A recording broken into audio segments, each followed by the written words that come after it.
kulanti wacan wanaagsan daawadayaasheeda qiimaha iyo qayaale sida tooska ah wada nooga daawanayo halkani waa Xurriya TV daawadayaal ku soo dhawaada mid kamid ah barnaamijyadeena sida toddobaadla aad uga socon doontaan telefishinka caalamiga ee Xurriya TV barnaamijkaas oo la magac baxay dhaxareebka taariikhda aadamaha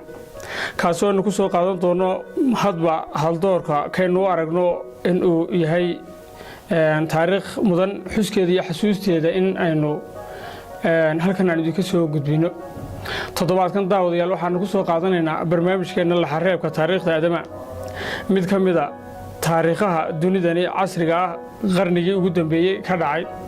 kaasi oo saameyn taban iyo mid toganba ku yeeshay qaar kamid ah bulshooyinka dunida ku nool barnaamijkaas oo aynu ku soo qaadanayno waxay loo yaqaanay ama heshiiskii caan baxay ee loo yaqaanay Balfour Declaration waa heshiiskii 1917 lagu dhexdhexaadinayay Falastiiniyiinta iyo Israa'iil haddaba muxuu ahaa Balfour Declaration oo loogu magac daray wasiirka arrimaha dibadda ee boqortooyada Ingiriiska ee xilligaas oo lagu magacaabi jiray Arthur James Balfour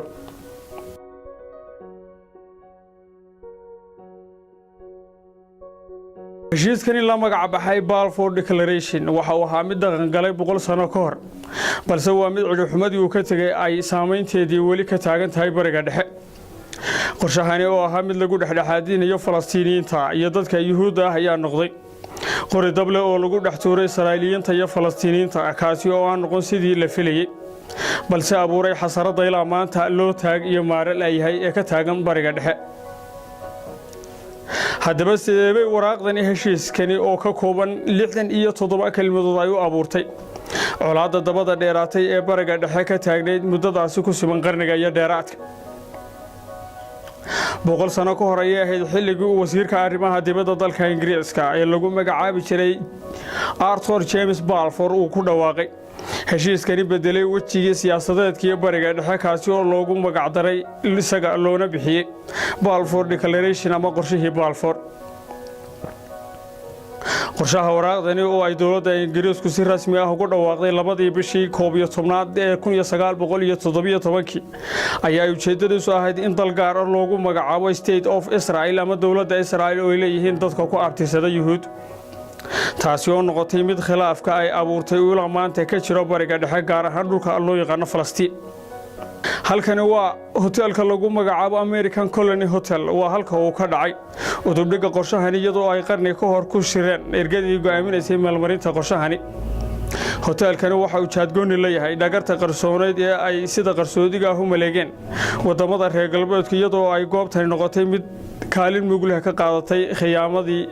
dhulboobka ahayd waxa xusid mudan in goobtani ay isugu yimaadeen si ay u meel mariyaan arrinkan shakhsiyaad isugu jira warfidiyano madaxweynayaal siyaasiyiin wax ay ku sheegeen walaalayaal nabadeed iyo basaasiin reer galbeed kuwaasi oo duutiyay dadka reer Falastiin iyadoo dhulkoodii khasab lagu dajiyay wadanna ay yeeshaan looga dhigay dadka Yuhuudda ah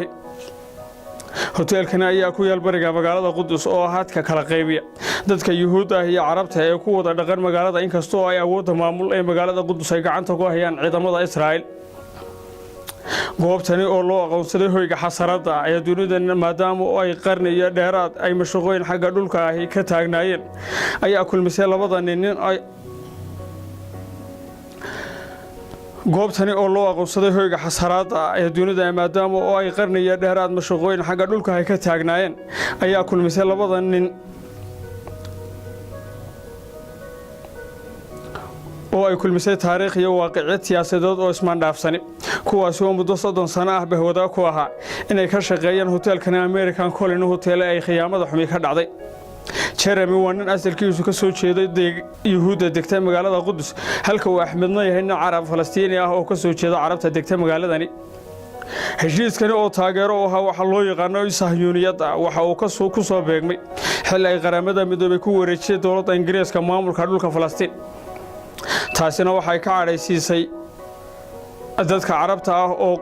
qarniyo ku noolaa dhulkani iyadoo ay markii dambena caradaasi isu rogtay gadood iyo kacdoon shacab oo ay sameeyeen dadka Carabta ah ee ku noolaa dhulkani kuwaas oo halkii ugu sareysay gaaray 1936 dowladda ingiriiska oo maamuleysay dhulkanina waxa ay isku dayday inay dejiso dadka carabta ah iyadoo joojisay qorshihii dhuldoonka ahaa ee yuhuuddu. taasina waxa ay ka cadhaysiisay dadkii yuhuud ahaa kuwaasi oo iyaga laftoodu kacdoonna sameeyey. xaaladdu markii ay halkaasi maraysay waxa ay amuuruhu ku adkaadeen dowladdii boqortooyada ingiriiska oo u taagaya maaro weyday kacdoonnadaasi iska soo horjeeda. taa beddelkeedana waxa ay samaysay taariikhdu markii ay ahayd 1947 inay dib ugu celiso maamulka dhulka gacanta ku haynta ururka qaramada midoobay.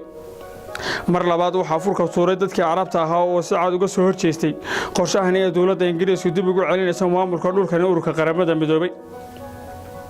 bartamihii bishii May ee 1948 waxay dowladda ingiriisku ku dhawaaqday qorshe sheegaya in ciidankeedii nabad ilaalinta ee ku sugan dhulka Falastiin ay kala baxayso, iyadoo uu ku hoos jiray qorshahani arrin khiyaano ahayd. arrinkaasi oo ahaa in isla markaaba ay dowladda ingiriisku ku dhawaaqdo waxa loo yaqaano dowladda Israa'iil ama State of Israel. intaasi kadib waxaa dagaal toos ah ku qaaday wadamada carabta ah ee dariska la ahaa dhulka Falastiin, iyadoo halkaasi ka bilaabmay dagaalkii ugu horeeyay ee dhexmara carabta iyo yuhuudda. intaasi kadibna waxa ay qaramada midoobay iyo dowladaha reer galbeedka ku khasbeen dadka carabta ah heshiis xabad joojin ah oo qasaba. heshiiskaasi waxa uu dhigay in dhulka loo qeybiyo Israa'iil iyo dadka carabta ah iyadoo lagu saleynayo sinjiyada carabta ah iyo kuwa yuhuudda. taasina waxay duud sacad ku ahayd dadka reer Falastiin. haddaba marka laga yimaado dhulka la siiyay Israa'iil waxaa dhulka Falastiin intii soo hadhay loo qeybiyay laba qaybood oo la kala yiraahdo daanta galbeed iyo oo ay maamusho dowladda Jordan iyo marinka Gaza oo ay gacanta loo geliyay dowladda Masar. umuurahaasina waxa ay sameeyeen dhul la'aan dhacaan dad ku dhow 700 oo kun oo carab Falastiiniyiin kuwaas oo laga barakiciyay guryahooda ay lahaayeen kadib markii ay dhulka ay deganaayeen lagu wareejiyay dadka yuhuudda ah kuwaas oo bilaabay qorshaha deegaameynta ee ilaa maanta ka wadaan dhulka Falastiin. arrinkaasi ayaa ay dadka carabta ah ula baxeen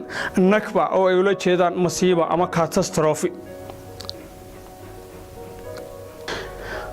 haddaba ilaa xilliga ay dhulkan ka jireen dagaalada kacdoonada iyo weerarada argagixiso iyo dadaalada nabadeed ee lagu raadinayo dhul ay Falastiin leedahay haddana laguma guuleysan arrimahaasi. dagaalka 1967 waxa uu ahaa mar kale oo dagaal dhexmaray carabta iyo yuhuudda, waxaanu dagaalkaasi noqday mid ay ku gacan sareysay Israa'iil iyadoo ay qabsatay dhul horle. ilaa xilligaasi waxaa jira dad Falastiiniin ah oo ku hoos nool maamulka Israa'iil kuwaasi oo ay dadka yuhuudda ah siiyeen xukun hoosaad barkumataala, halka ay qaar kalena lagu kala faduumiyay daanta galbeed iyo marinka Gaza kuwaas oo laga ilaaliyay xataa inay isu gurmadaan. haddaba waraaqdani ka kooban 67 kalimadood ee keentay mashaqadaasi qarniga iyo dheeraadka ka aloosneed dhulka Falastiin waxa ay sababtay taariikh siyaabo kala duwan loo macneeyo,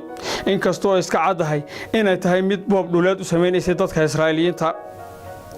khilaafka u dhaxeeyay dadka carabta ah ee reer Falastiin iyo yuhuuduna waa mid ilaa maanta jira, balse waxa ay meel maray dhagartii ay wadamada reer galbeedku la damacsanaayeen dadka carabta ah, taasi oo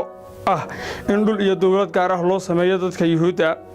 balse weli lama hayo rajana lagama qabo in la helo dowlad madax bannaan oo ay leeyihiin dadka carabta Falastiiniyiinta ah. daawadayaal intaasi waxaynu ku soo koobaynaa qormo taariikheedeenii la magac baxday Balfour Declaration ama qorshihii Balfour. waa khiyaanadii 1917 dadka Falastiiniyiinta dhulkooda lagu duusiyay ee laguna dejiyay dadka Israa'iiliyiinta. tan iyo intaynu ku kulmayno barnaamijyadeena kuwa xiga oo toddobaadkiiba hal mar aanu halkan iska soo timin doono. waa soo inagoo idin soo jeedinaya Cabdisamed Axmed Yuusuf iyo habeyntii farsamadii Isikariye. tan iyo intaanu dib ugu kulmi doono barnaamijkan mid lamida waa Bahda Xurriya TV ee magaalada Burco xarunta gobolka Togdheer oo idin sidaas iyo nabadgelyo iyo ammaan Allah.